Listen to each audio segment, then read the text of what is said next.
Welcome back. మొత్తానికి రాకేష్ గారు, విక్రమ్ గారు, సాగర్ గారు పరిస్థితి చూస్తుంటే అంటే గతంలో దక్షిణాదిలోకి బీజేపీ అడుగు పెట్టిన దాఖలాలు లేవు. కర్ణాటకలోనే గతంలో ఉంది, అది కూడా ఏదో పార్టీ అలయన్స్తో ఉంది. బట్ ఇప్పుడు సింగిల్ డిజిట్తో వారు వన్ సైడ్గా వెళ్ళింది. ఇదొక ధీమాగా ఇది చూడాలా? నెక్స్ట్ ఉన్న దక్షిణాది రాష్ట్రాల మీద టార్గెట్గా ముందుకు వెళుతుంది అనుకోవాలా? అంతకుముందు కూడా మీకు BJP party single largest party ఏది కర్ణాటకలో ఎలక్షన్ జరిగినప్పుడు గత ఎలక్షన్ జేడీఎస్తో అలయన్స్ తర్వాత బ్రేక్ అయిన తర్వాత యడియూరప్ప సీఎంగా ఉన్నప్పుడు సింగిల్ లార్జెస్ట్ పార్టీ. తర్వాత యడియూరప్పని తీసేసి సదానంద గౌడని కూడా అక్కడ ముఖ్యమంత్రిగా పెట్టారు. నేను ఏమంటానంటే బీజేపీ పార్టీకి న్యూ ఎంట్రీ ఏం కాదు కర్ణాటక. బీజేపీ పార్టీ ఆల్రెడీ అక్కడ ఎస్టాబ్లిష్డ్ పార్టీ. అండ్ నెక్స్ట్ వచ్చి జనతాదళ్ పోయిన తర్వాత, జనతా పార్టీ కనుమరుగైన తర్వాత సెకండ్ పుంజుకున్నటువంటి పార్టీ దేశం మొత్తంలో కూడా బీజేపీ పార్టీ. 78లో ఎలక్షన్లు జరిగినప్పుడు జనతా పార్టీ ఏదైతే ఉందో జనతా పార్టీ ప్లేస్ను ఆటోమేటిక్గా నెక్స్ట్ జాతీయ పార్టీగా ఆక్యుపై చేసుకున్నటువంటి పార్టీ బీజేపీ పార్టీ. ఈరోజు అదేవిధంగా చూస్తే మనం వెస్ట్ బెంగాల్లో ఎలక్షన్లు జరిగినాయి. బీజేపీ అధికారంలోకి వచ్చిన తర్వాత ఢిల్లీలో జస్ట్ అప్పటికి 7 ఎంపీ స్థానాలు గెలుచుకున్నటువంటి ఢిల్లీలో 3 స్థానాలకి ఎమ్మెల్యే స్థానాలకు పరిమితమైనటువంటి పార్టీ బీజేపీ పార్టీ ఆపు ఎలక్షన్లలో మనం చూసాం. అండ్ అదే క్రమంలో పంజాబ్లో చూసాం, రీసెంట్గా వెస్ట్ బెంగాల్లో చూసాం, కేరళలో. నేనేమంటానంటే అక్కడ ఎలక్షన్లు, ఆ రాష్ట్రము, అక్కడ ఉన్నటువంటి పరిస్థితులు. ఇప్పుడు అట్లా అంటే మా పథకాలన్నీ కూడా ఈరోజు బీజేపీ పార్టీ తను ఉపయోగించుకున్నదని కూడా మేము గర్వంగా చెప్పుకోగలుగుతాం. మేమేమంటున్నాం, ఈరోజు కళ్యాణ్ సువిధా యోజన అక్కడ డిఫరెంట్ నేమ్స్ తోటి వాళ్ళు అక్కడ ఎస్టాబ్లిష్ చేయడం జరిగింది.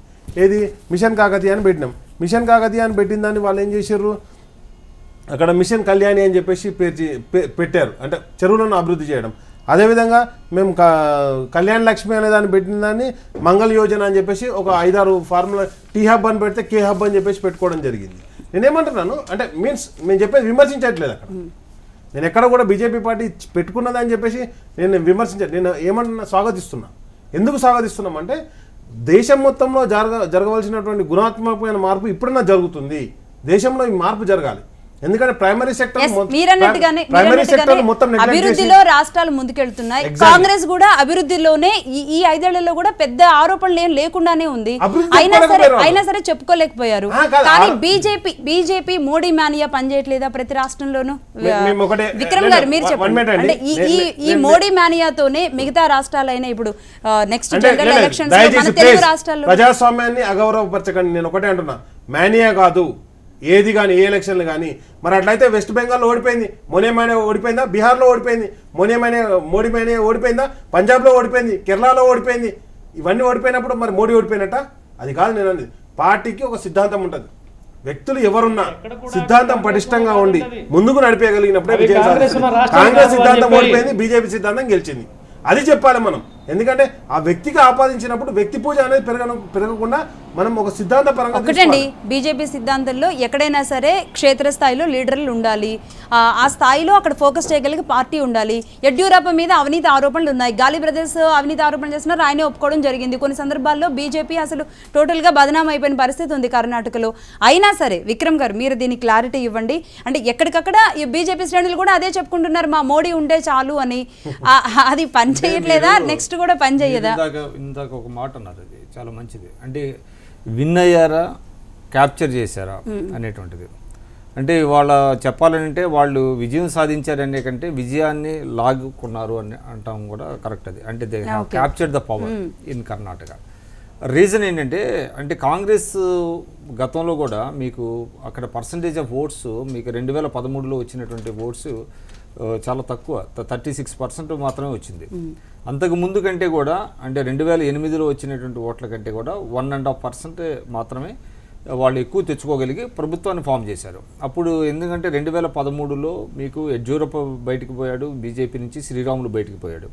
కాబట్టి వాళ్ళు దాదాపుగా 20% ఓట్లు కోల్పోయారు వాళ్ళిద్దరి వల్ల.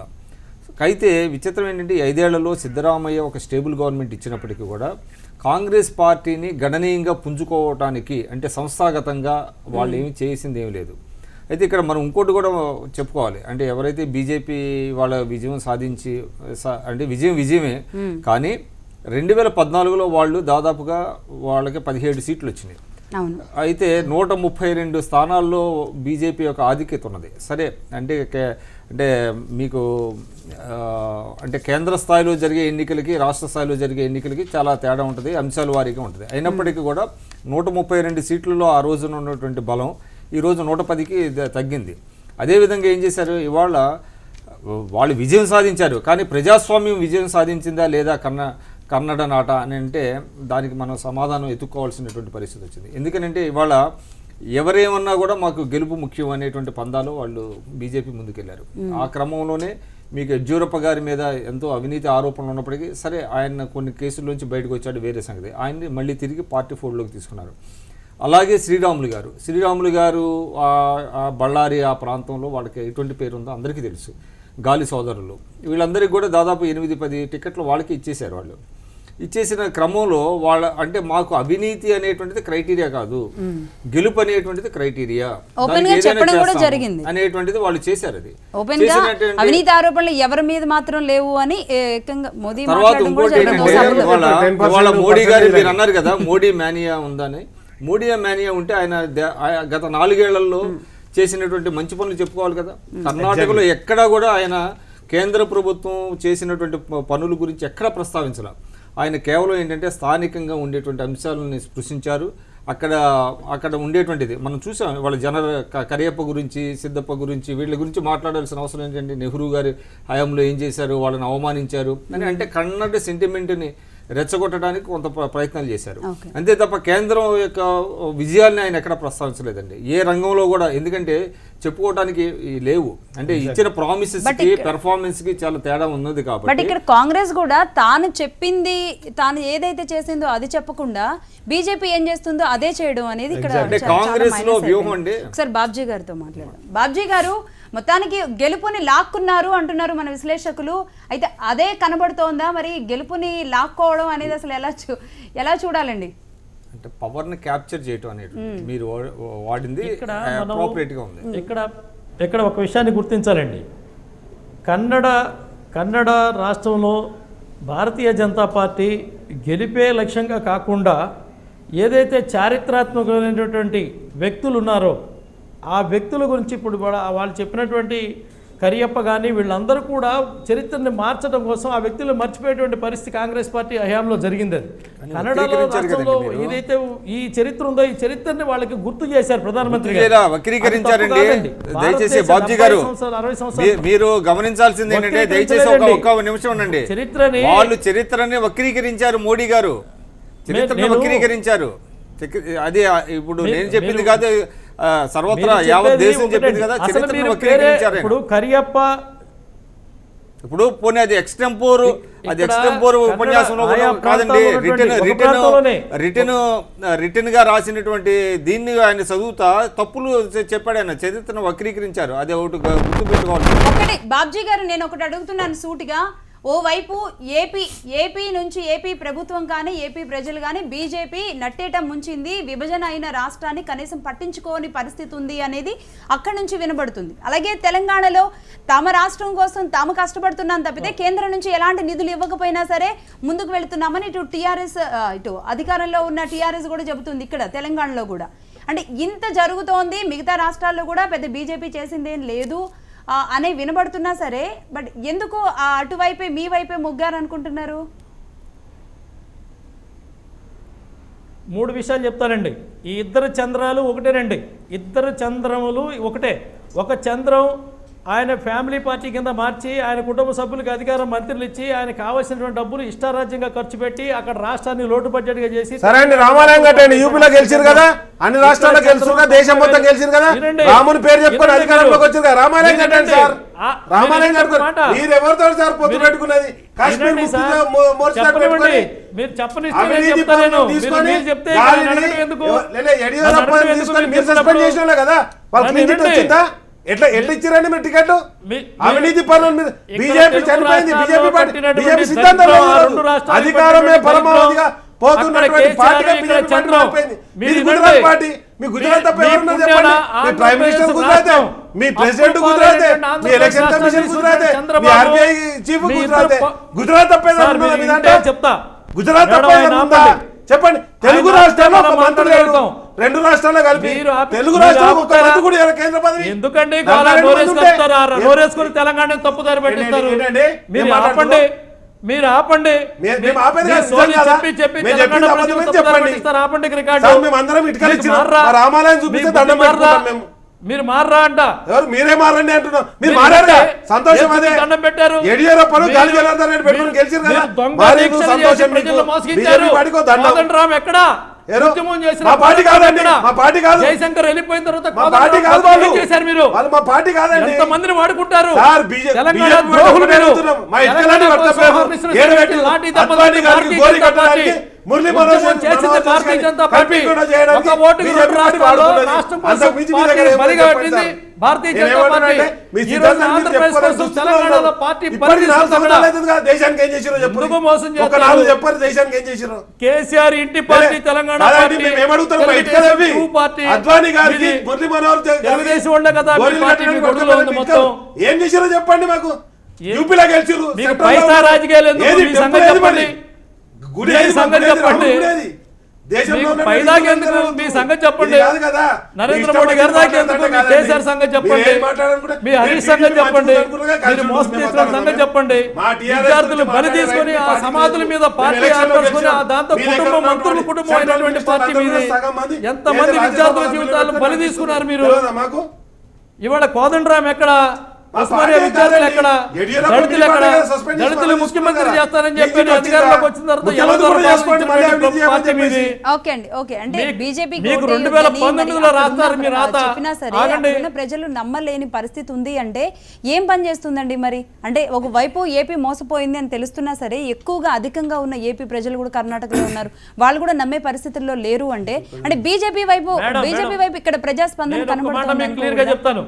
కాదు కాదు అంటే ప్రజాస్పందనకు సంబంధించినటువంటి విషయం అక్కడ ఉండేటువంటి స్థానిక పరిస్థితులు వేరు. ఇక్కడ నుంచి వెళ్ళి మనం చెప్తే తెలుగు వాళ్ళు అందరు ఉన్నారు కాబట్టి తెలుగు రాష్ట్రాలకు అన్యాయం చేశారు కాబట్టి వేయాలనేటువంటిది అది ఎంతో కొంత పనిచేయచ్చు, కానీ మొత్తంగా స్థానిక పరిస్థితులే అక్కడ ఉండేటువంటి వాళ్ళకు పనిచేస్తాయి. లోకల్గా ఒక అసెంబ్లీ ఉంటుంది, ఆ రాష్ట్రానికి సంబంధించి ఆ రాష్ట్రం వాళ్ళు ఆలోచన చేసుకుంటారు. అయితే మనం చూడాల్సింది ఏంటంటే అంటే పక్క రాష్ట్రం ఇంపాక్ట్ ఆ రాష్ట్రంలో పడే ఛాన్సెసే లేవా? లేదు కదా. ఇప్పుడు బీజేపీ వాళ్ళు అదే అనుకుంటున్నారు. ఇప్పుడు కర్ణాటకలో గెలిస్తే సౌత్ లో మొత్తం ప్రభావం చేస్తామని వాళ్ళు అనుకుంటున్నారు. అదే మనకి జిహెచ్ఎంసీ ప్రధాన ఉదాహరణ అండి. ఇక్కడ జిహెచ్ఎంసీ ఎన్నికల్లో ఎవరైతే సోకాల్డ్ సెటిలర్స్ అనేవాళ్ళు ఉన్నారో వాళ్ళని ఎగ్నెస్ట్ టీఆర్ఎస్ ఓట్ చేయమని చెప్పారు కదా తెలుగుదేశం మిగతా పార్టీలు. కానీ అక్కడ ఏం జరిగింది? సెటిలర్స్ ఇప్పుడు ఏంటంటే ఎక్కడైనా కూడా స్థానిక ప్రజలు వాళ్ళకు ఉండేటువంటి మంచి చెడులు అక్కడ స్థానికంగా ఉండే అంశాల పట్ల ఎక్కువ స్పందిస్తారు తప్ప ఎక్కడో పొరుగు రాష్ట్రంలో మనకు బీజేపీ అసలు అది ఒక వ్యూహాత్మక తప్పిదం అండి. అంటే టీడీపీది సరే, కేసీఆర్ గారు ఏమో అంత ప్రచారం చేయలేదు కానీ జేడీఎస్కి మా మద్దతు అని అన్నారు. టు దట్ ఎక్స్టెంట్ చెప్పారు తప్ప పూర్తిగా బీజేపీని ఓడించండి అనో లేదని. కానీ ఇక్కడ టీడీపీ మాత్రం ఒక వ్యూహాత్మక తప్పిదం చేసింది అంటే అక్కడ స్థానిక పరిస్థితులు బట్టి ప్రజలు స్పందిస్తారా లేదనేది గమనించకుండా మీరు బీజేపీని ఓడించండి అని అనటం కరెక్ట్ కాదు. పైగా టీడీపీ ఏంటంటే ఒక జాతీయ పార్టీగా ఉన్నది. ఇన్ కేసు కావాలంటే 1-2 స్థానాల్లో వాళ్ళు కనుక నిలబెట్టి ఉంటే అభ్యర్థులు నిలబెట్టి ఉంటే ఎక్కడైతే తెలుగు వాళ్ళు ఎక్కువగా ఉన్నారో అక్కడ బాగుండేది. కానీ పొరుగు రాష్ట్రంలోకి వెళ్ళి అటువంటి కాల్ ఇవ్వటం అనేది తప్పని నేను అన్నాను. బట్ వ్యూహాత్మకంగా తప్పిదం చేశారు. దానికి నిజంగా చేసి ఉంటే వాళ్ళ అభ్యర్థులను కనుక ఒకళ్ళిద్దరిని అక్కడ నిలబెట్టి ఉంటే జాతీయ పార్టీ కాబట్టి నథింగ్ రాంగ్, నిలబెట్టి ఉండాల్సిందే. నిలబెట్టి ప్రచారం చేసుకుంటే ఎన్ని ఓట్లు పడేవి అనేటువంటిది ఒకటి బాగుండేది. అది ఎందుకంటే వాళ్ళు జాతీయ పార్టీగా ఉన్నది. తెలంగాణ రాష్ట్రంలో ఉంది తెలుగుదేశం, ఆంధ్రప్రదేశ్లో అధికారంలో ఉన్నారు, కర్ణాటకలో వెళ్ళడానికి నష్టమే ఉంది. ఓకే, అంటే అలయన్స్తో కానివ్వండి ఓన్తో కానివ్వండి ఇప్పుడు 22 రాష్ట్రాలను కైవసం చేసుకున్న బీజేపీకి ఇప్పుడు ఈ 2 రాష్ట్రాలు అనేది పెద్ద విషయం అనుకుంటారంటారా? నేను ఒకటి ఏమంటున్నానంటే ప్రజాస్వామ్యంలో ఏ పార్టీ 2 స్థానాలు ఉన్న బీజేపీ పార్టీలో జాతీయ పార్టీ అయింది. 83లో 2 స్థానాలే ఉండే. ఆ రోజు 33 స్థానాలు ఉన్నటువంటి టీడీపీ పార్టీ ప్రధాన ప్రతిపక్షంగా దేశంలో ఉన్నటువంటి టీడీపీ పార్టీ 89 ఎలక్షన్లో 2 స్థానాలకు పడిపోయింది. అదేవిధంగా ఈరోజు ఒకప్పుడు జాతీయ పార్టీగా ఉన్నటువంటి కాంగ్రెస్ పార్టీ అన్నా డిఎంకేకి ఈక్వల్గా ఈరోజు పార్లమెంట్లో సభ్యులు ఉన్నారు. 47 మంది ఉన్నారు, వాళ్ళకి 40 మంది ఉన్నారు, 38 మంది ఉన్నారు. అంటే నేనేమంటున్నా అంటే పార్టీలు ఏవైనా అంటే 10 సంవత్సరాలు కంటిన్యూగా అధికారం చేసినటువంటి కాంగ్రెస్ పార్టీ తర్వాత ప్రధాన ప్రతిపక్ష హోదాను కూడా సాధించుకోలేకపోయింది. అంటే కాంగ్రెస్ పార్టీ చేసిన వైఫల్యాలు ఏందనేది ఒక్కటి కాబట్టి ఒక్కటి నేను రాకేష్ గారు ఒక చిన్న బ్రేక్ తీసుకుందాం. ఏంటంటే తమిళనాడులో రాజకీయ సమీకరణాలు ఎలా మారనియో మనం కళ్ళారా చూసాం ఈ మధ్య కాలంలోనే. ఇప్పుడు కర్ణాటకలో ఏం జరిగిందో చూసాం, ఎస్ బీహార్ లో చూసాం, బీహార్ లో చూసాం. ఇప్పుడు వైసీపీలోకి వెళ్ళబోతున్న ఒక నేతని ఒక్క రోజుల్లోనే మార్చుకొని అధ్యక్షుడిని చేసిన తరహాలు చూస్తున్నాం. కాబట్టి ఇదో పెద్ద విషయం కాదేమో. కాబట్టి అంటే నేను చెప్తున్నా, అంటే బీజేపీ కాన్సన్ట్రేట్ చేస్తే ఎలా ఉంటుంది తెలుగు రాష్ట్రాల మీద అనేది మనం బ్రేక్ తర్వాత చూద్దాం. Stay with us.